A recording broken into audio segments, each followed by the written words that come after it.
الحمدللہ رب العالمین والصلاة والسلام علی سید المرسلین اما بعد فاعوذ باللہ من الشیطان الرجیم بسم اللہ الرحمن الرحیم۔ بیٹا ہو تو ایسا، درود شریف کی فضیلت۔ فرمان مصطفیٰ صلی اللہ تعالی علیہ وآلہ وسلم، جو مجھ پر ایک دن میں 50 بار درود پاک پڑھے، قیامت کے دن میں اس سے ہاتھ ملاؤں گا۔ صلو علی الحبیب صلی اللہ تعالی علی محمد۔ تینوں رات ایک طرح کا خواب۔ حضرت ابراہیم علیہ الصلوۃ والسلام نے ذوالحج کی 8ویں رات ایک خواب دیکھا، جس میں کوئی کہنے والا کہہ رہا ہے، بے شک اللہ عز و جل تمہیں اپنے بیٹے کو ذبح کرنے کا حکم دیتا ہے۔ آپ صبح سے شام تک اس بارے میں غور فرماتے رہے کہ یہ خواب اللہ عز و جل کی طرف سے ہے یا شیطان کی جانب سے۔ اسی لیے 8 ذوالحج کا نام یوم الترویہ یعنی سوچ بچار کا دن رکھا گیا۔ 9ویں رات پھر وہی خواب دیکھا اور صبح یقین کر لیا کہ یہ حکم اللہ عز و جل کی طرف سے ہے، اسی لیے 9 ذوالحج کو یوم عرفہ یعنی پہچاننے کا دن کہا جاتا ہے۔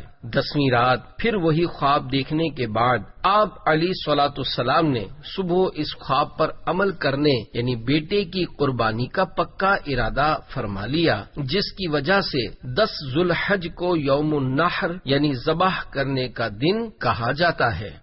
بیٹے کی قربانی سے روکنے کی شیطان کی ناکام کوششیں۔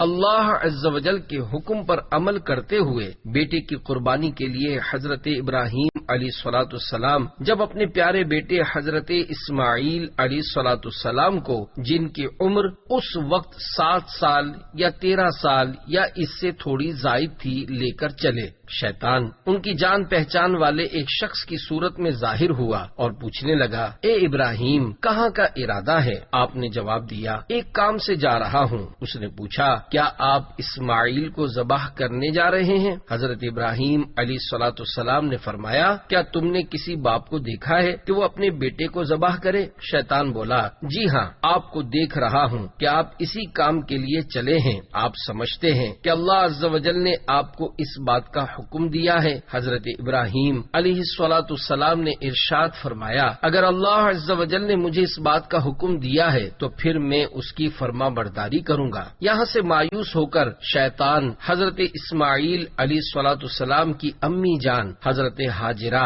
رضی اللہ تعالی عنہا کے پاس آیا اور ان سے پوچھا، ابراہیم آپ کے بیٹے کو لے کر کہاں گئے ہیں؟ حضرت ہاجرہ رضی اللہ تعالی عنہا نے جواب دیا، وہ اپنے ایک کام سے گئے ہیں۔ شیطان نے کہا، وہ انہیں ذبح کرنے کے لیے لے گئے ہیں۔ حضرت ہاجرہ رضی اللہ تعالی عنہا نے فرمایا، کیا تم نے کبھی کسی باپ کو دیکھا ہے کہ وہ اپنے بیٹے کو ذبح کرے؟ شیطان نے کہا، وہ یہ سمجھتے ہیں کہ اللہ عز و جل نے انہیں اس بات کا حکم دیا ہے۔ یہ سن کر حضرت ہاجرہ رضی اللہ تعالی عنہا نے ارشاد فرمایا، اگر ایسا ہے تو انہوں نے اللہ عز و جل کی اطاعت یعنی فرما برداری کر کے بہت اچھا کیا۔ اس کے بعد شیطان حضرت اسماعیل علیہ الصلوۃ والسلام کے پاس آیا اور انہیں بھی اسی طرح سے بہکانے کی کوشش کی، لیکن انہوں نے بھی یہی جواب دیا کہ اگر میرے ابو جان اللہ عز و جل کے حکم پر مجھے ذبح کرنے لے جا رہے ہیں تو بہت اچھا کر رہے ہیں۔ شیطان کو کنکریاں ماری۔ جب شیطان باپ بیٹے کو بہکانے میں ناکام ہوا اور جمرے کے پاس آیا تو حضرت ابراہیم علیہ الصلوۃ والسلام نے اسے 7 کنکریاں ماری۔ کنکریاں مارنے پر شیطان آپ کے راستے سے ہٹ گیا۔ یہاں سے ناکام ہو کر شیطان دوسرے جمرے پر گیا۔ فرشتے نے دوبارہ حضرت ابراہیم علیہ الصلوۃ والسلام سے کہا، اسے ماریے۔ آپ نے اسے 7 کنکریاں ماری تو اس نے راستہ چھوڑ دیا۔ اب شیطان تیسرے جمرے کے پاس پہنچا۔ حضرت ابراہیم علیہ الصلوۃ والسلام نے فرشتے کے کہنے پر ایک بار پھر 7 کنکریاں ماری تو شیطان نے راستہ چھوڑ دیا۔ شیطان کو 3 مقامات پر کنکریاں مارنے کی یاد باقی رکھی گئی ہے اور آج بھی حاجی ان تینوں جگہوں پر کنکریاں مارتے ہیں۔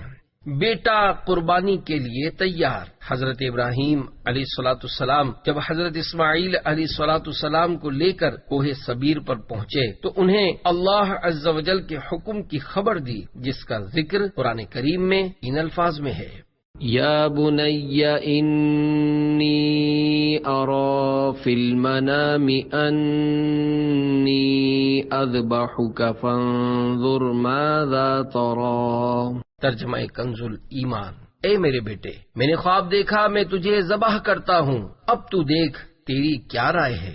فرما بردار بیٹے نے یہ سن کر جواب دیا، یا ابت افعل ما تؤمر ستجدنی ان شاء اللہ من الصابرین۔ ترجمہ کنز ایمان، اے میرے باپ کیجئے جس بات کا آپ کو حکم ہوتا ہے، خدا نے چاہا تو قریب ہے کہ آپ مجھے صابر یعنی صبر کرنے والا پائیں گے۔ یہ فیضان نظر تھا یا کہ مکتب کی کرامت تھی؟ سکھائے کس نے اسماعیل کو آداب فرزندی؟ صلو علی الحبیب صلی اللہ تعالی علی محمد۔ مجھے رسیوں سے مضبوط باندھ دیجیے۔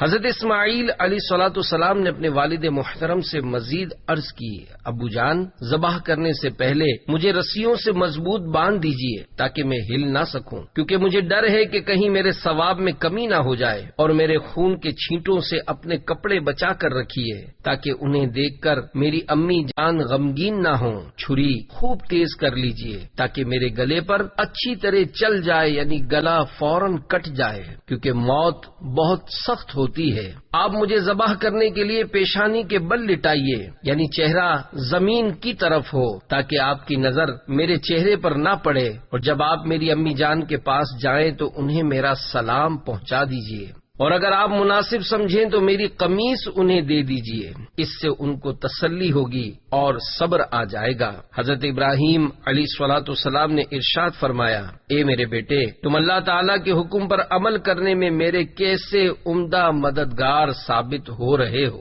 پھر جس طرح حضرت اسماعیل علیہ الصلوۃ والسلام نے کہا تھا ان کو اسی طرح باندھ دیا، اپنی چھری تیز کی، حضرت اسماعیل علیہ الصلوۃ والسلام کو پیشانی کے بل لٹا دیا، ان کے چہرے سے نظر ہٹا لی اور ان کے گلے پر چھری چلا دی، لیکن چھری نے اپنا کام نہ کیا، یعنی گلا نہ کاٹا۔ اس وقت حضرت ابراہیم علیہ الصلوۃ والسلام پر وحی نازل ہوئی، ترجمہ کنز ایمان، اور ہم نے اسے ندا فرمائی کہ اے ابراہیم، بے شک تو نے خواب سچ کر دکھایا، ہم ایسا ہی صلہ دیتے ہیں نیکوں کو، بے شک یہ روشن جانچ تھی، اور ہم نے ایک بڑا ذبیحہ اس کے فدیے میں دے کر اسے بچا لیا۔ جنت کا مینڈھا۔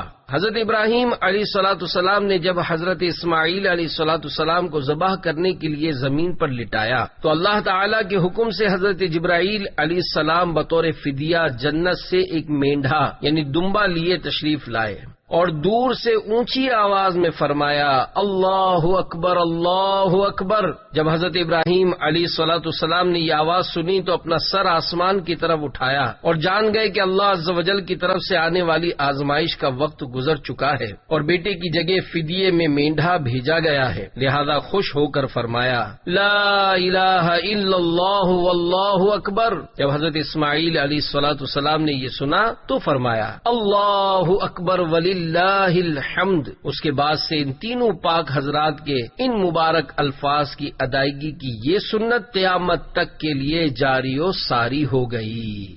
جنتی مینڈھے کے گوشت کا کیا ہوا؟ حضرت ابراہیم علیہ الصلوۃ والسلام نے حضرت اسماعیل علیہ السلام کے فدیے میں جو مینڈھا یعنی دمبا ذبح فرمایا تھا اس کے بارے میں اکثر مفسرین کا کہنا یہ ہے کہ وہ مینڈھا یعنی دمبا جنت سے آیا تھا، اور یہ وہی مینڈھا تھا جس کو حضرت آدم علیہ الصلوۃ والسلام کے بیٹے حضرت حابیل رحمت اللہ تعالی علیہ نے قربانی میں پیش کیا تھا۔ اس مینڈھے کا گوشت پکایا نہیں گیا بلکہ اسے درندوں یعنی پھاڑ کھانے والے جانوروں اور پرندوں نے کھا لیا۔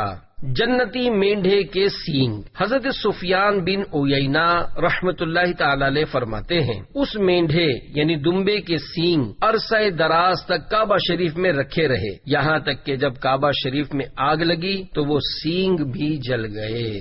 کعبہ شریف میں آگ کب اور کس طرح لگی؟ کعبہ شریف میں آگ لگنے اور اس میں سینگ جل جانے کے تعلق سے سوانح کربلا میں دیے ہوئے مضمون کی روشنی میں عرض ہے، نواسہ رسول امام عالی مقام حضرت امام حسین رضی اللہ تعالی عنہ کی شہادت کے تقریباً 2 سال بعد یزید پلید نے مسلم بن عقبہ کو 12,000 یا 20,000 سپاہیوں کی فوج دے کر مدینہ المنورہ پر حملہ کرنے بھیجا۔ ظالم یزیدیوں نے مدینہ شریف میں بے انتہا خون ریزی کی، 7,000 صحابہ کرام علیہم رضوان سمیت 10,000 سے زیادہ افراد کو شہید کیا، اہل مدینہ کے گھر لوٹ لیے، انتہائی شرمناک حرکتیں کی، یہاں تک کہ مسجد نبوی شریف کے ستونوں یعنی پلرز کے ساتھ گھوڑے باندھے۔ پھر یہ فوج مکہ شریف پہنچی، منجنیق جو کہ پتھر پھینکنے کا آلہ ہوتا تھا اس کے ذریعے پتھر برسائے، اس سے حرم شریف کا صحن مبارک پتھروں سے بھر گیا، مسجد الحرام کے ستون یعنی پلرز شہید ہو گئے اور کعبۃ اللہ کے غلاف شریف اور چھت مبارک کو ان ظالموں نے آگ لگا دی۔ کعبۃ اللہ شریف کی چھت میں حضرت اسماعیل علیہ الصلوۃ والسلام کے فدیے میں قربان ہونے والے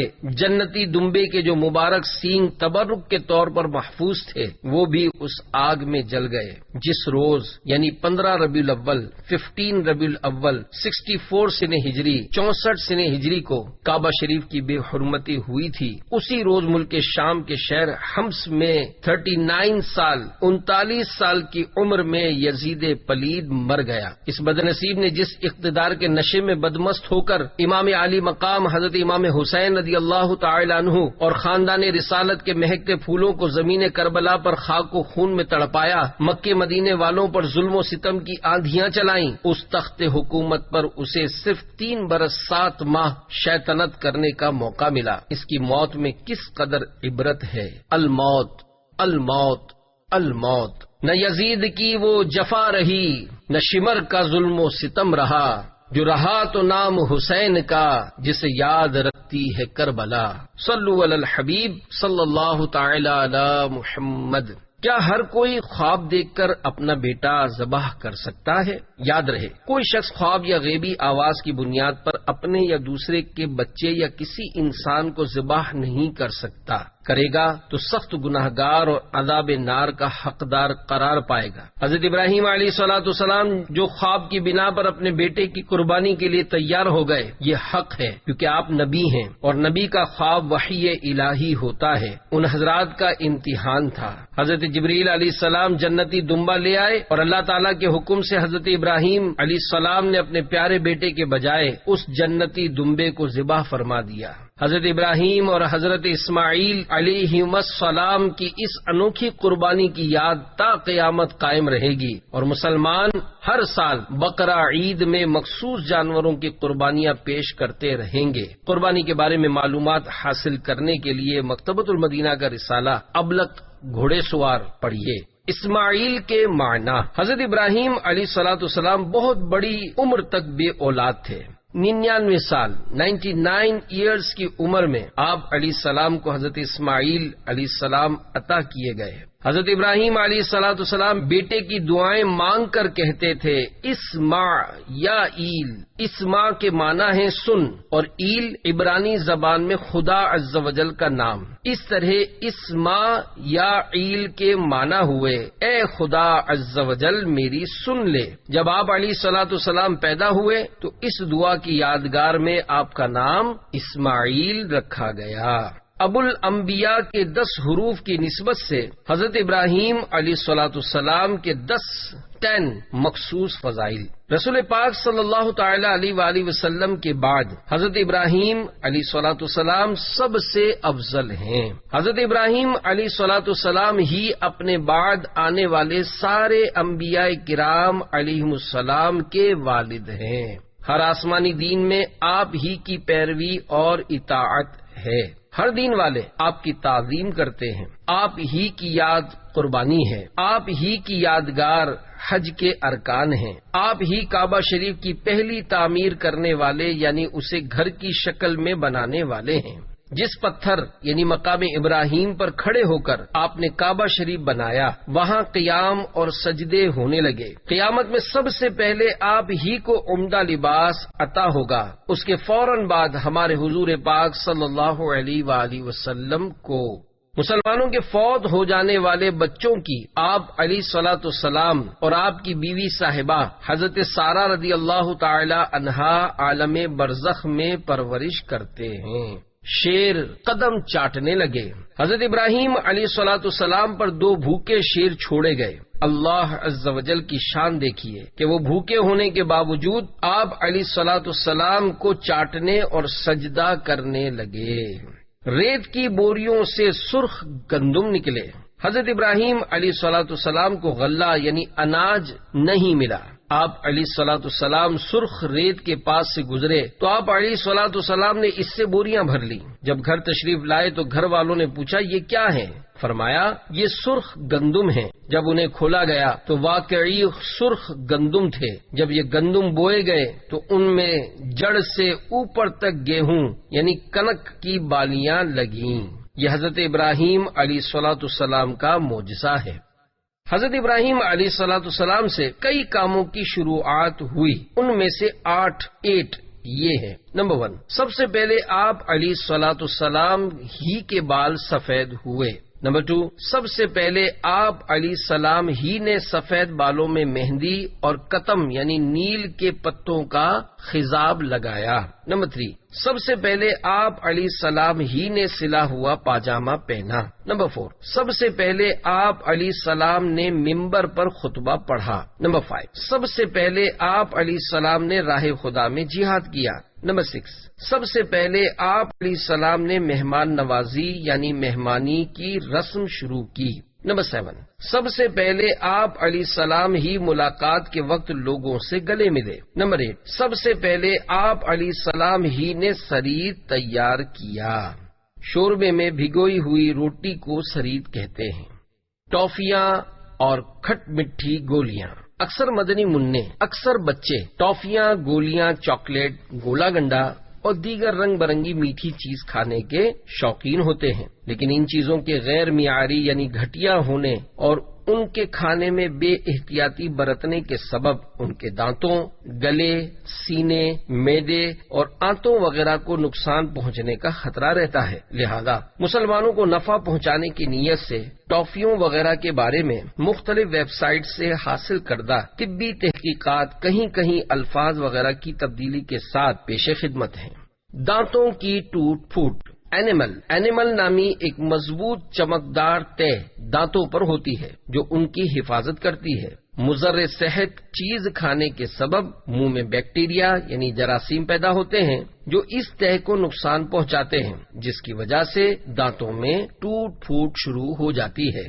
منہ میں چھالے اور گلے میں سوزش کی ایک وجہ۔ ٹافیاں وغیرہ کھانے کے بعد بچے عموماً دانت صاف نہیں کرتے، جس کی وجہ سے مٹھاس دانتوں میں جم جاتی ہے اور جراثیم پلنے شروع ہو جاتے ہیں جو کہ دانتوں میں کیڑا لگنے، منہ میں چھالوں اور گلے میں تکلیف کا سبب بنتے ہیں۔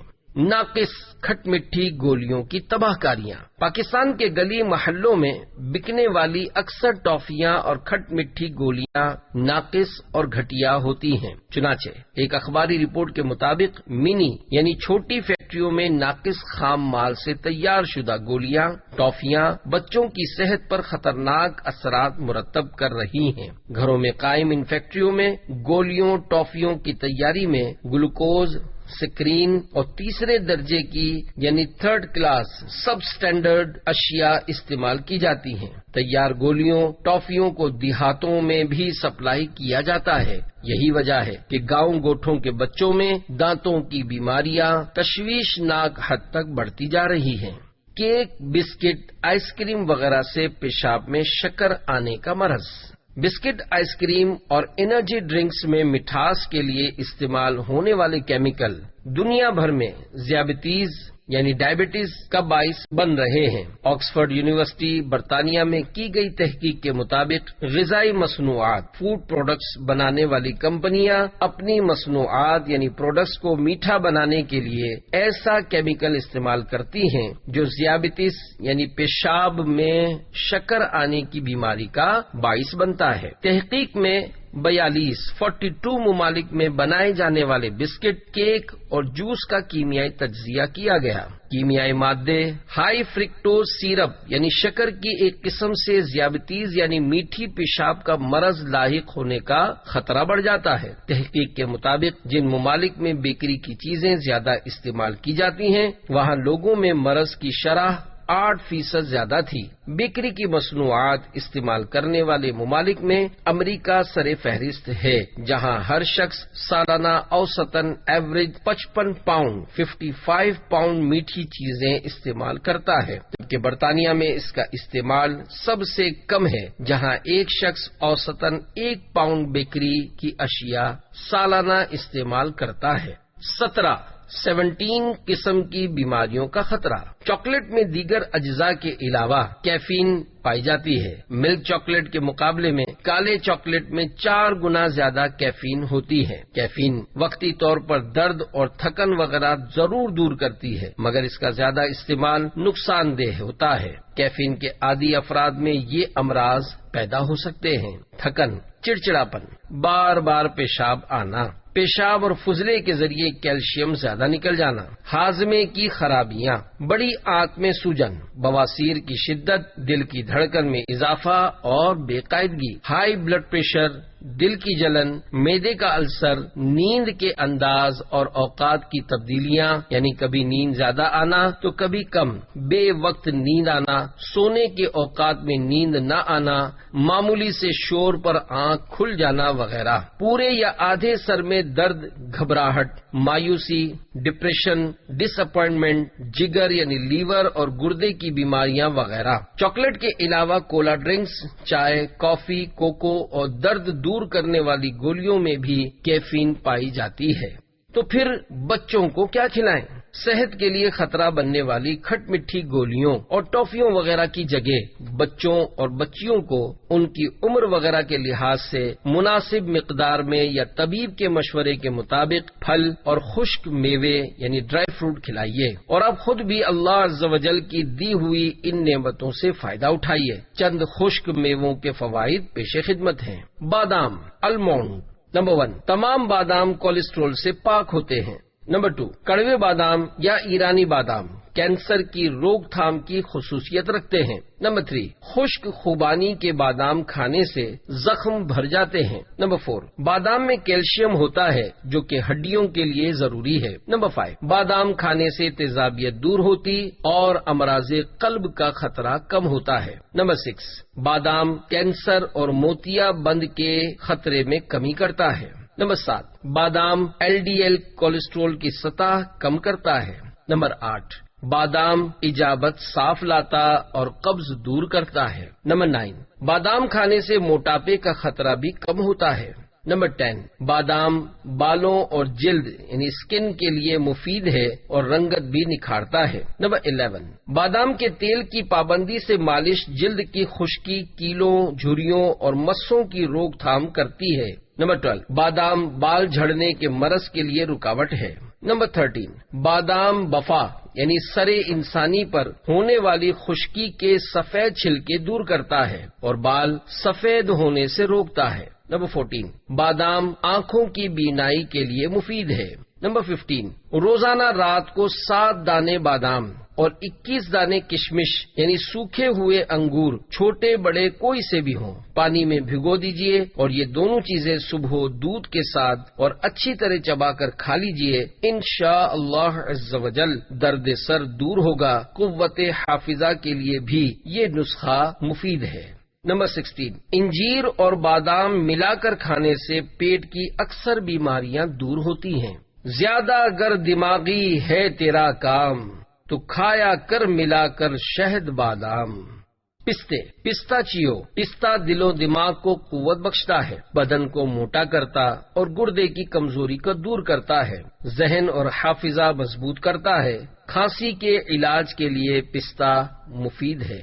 کیشو، کاجو جسم کو غذائیت اور دماغ کو طاقت دیتا ہے، بدن کو موٹا کرتا ہے۔ نہار منہ شہد کے ساتھ کاجو کھانا دافع نسیان یعنی بھولنے کی بیماری دور کرنے والا ہے۔ ایک کوڑی یعنی سفید داغ کا مریض صرف کاجو بکثرت کھانے سے صحت یاب ہو گیا۔ چلغوزے پائن نٹس، چلغوزہ بلغم دور کرتا اور بدن کو موٹا کرتا ہے، بھوک بڑھاتا ہے، دل اور پٹھوں کو قوت بخشتا ہے۔ چھلے ہوئے چلغوزے کا شیرہ بنا کر تھوڑا سا شہد شامل کر کے چاٹنا بلغمی کھانسی کے لیے مفید ہے۔ مونگ پھلی پینٹ، مونگ پھلی کے بیجوں میں بہت غذائیت ہوتی ہے۔ مونگ پھلی اپنے فوائد میں کاجو اور اخروٹ وغیرہ سے کم نہیں ہے۔ مونگ پھلی کا تیل روغن زیتون کا عمدہ بدل ہے۔ مصری راک شوگر، مصری آنکھوں کی بینائی کے لیے مفید ہے۔ گرم پانی کے ساتھ بطور شربت آواز کو صاف کرتی ہے، آنکھ میں ڈالنے سے جالا کاٹتی ہے۔ جو بات کہو منہ سے وہ اچھی ہو بھلی ہو، کھٹی نہ ہو کڑوی نہ ہو مصری کی ڈلی ہو۔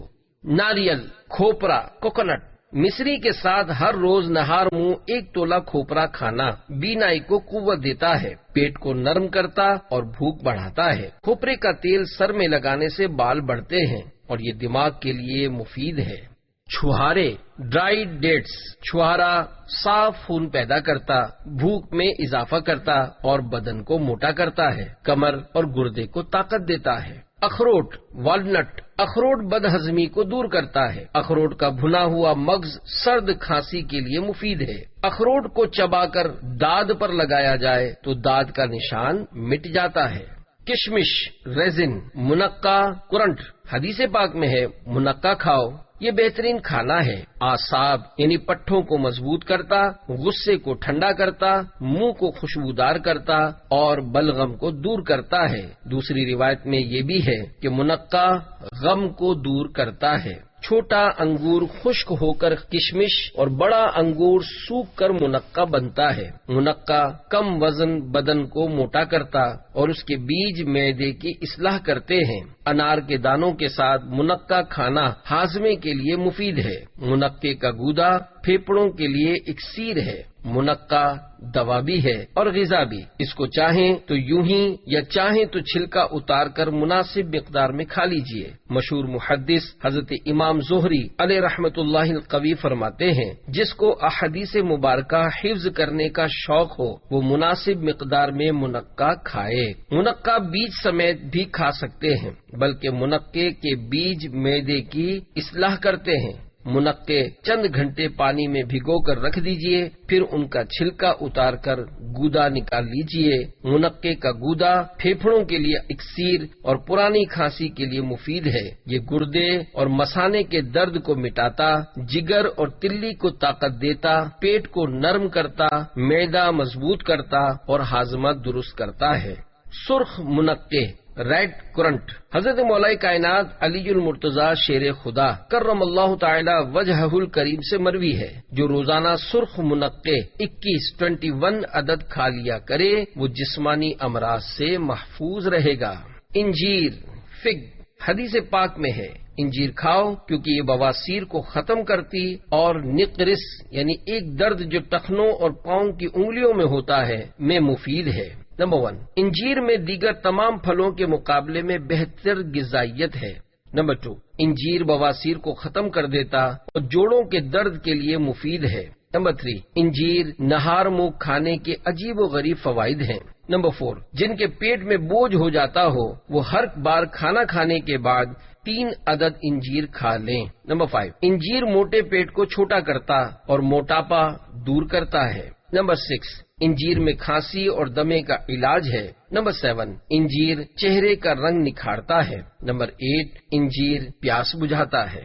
آنکھوں کا لذیذ چورن، سونف، مصری اور ایرانی بادام تینوں ہم وزن لے کر اچھی طرح باریک پیس کر یکجان یعنی مکس کر کے بڑے منہ کی بوتل میں محفوظ کر لیجئے اور بلا ناگاہ روزانہ نہار منہ 1 چائے کی چمچ بغیر پانی کے کھا لیجئے۔ 1 چمچ سے کچھ زیادہ کھانے میں بھی حرج نہیں۔ طویل عرصہ استعمال کرنے سے انشاءاللہ عز و جل آنکھوں کی بینائی کو فائدہ ہوگا۔ تجربہ: ایک مدنی منی کی آنکھوں میں پانی آتا تھا، بالآخر آنکھوں کے ڈاکٹر سے وقت لے لیا تھا، میں نے یہی لذیذ چورن پیش کیا، الحمدللہ ایک آدھ بار کھانے ہی سے اس کی بیماری جاتی رہی اور ڈاکٹر کے پاس جانے کی نوبت ہی نہ آئی۔ جن کو تکلیف نہ ہو وہ بھی مستقل استعمال کر سکتے ہیں۔ ماں کو جواب نہ دینے والا گونگا ہو گیا۔ منقول ہے، ایک شخص کو اس کی ماں نے آواز دی لیکن اس نے جواب نہ دیا، اس پر اس کی ماں نے اسے بد دعا دی تو وہ گونگا ہو گیا۔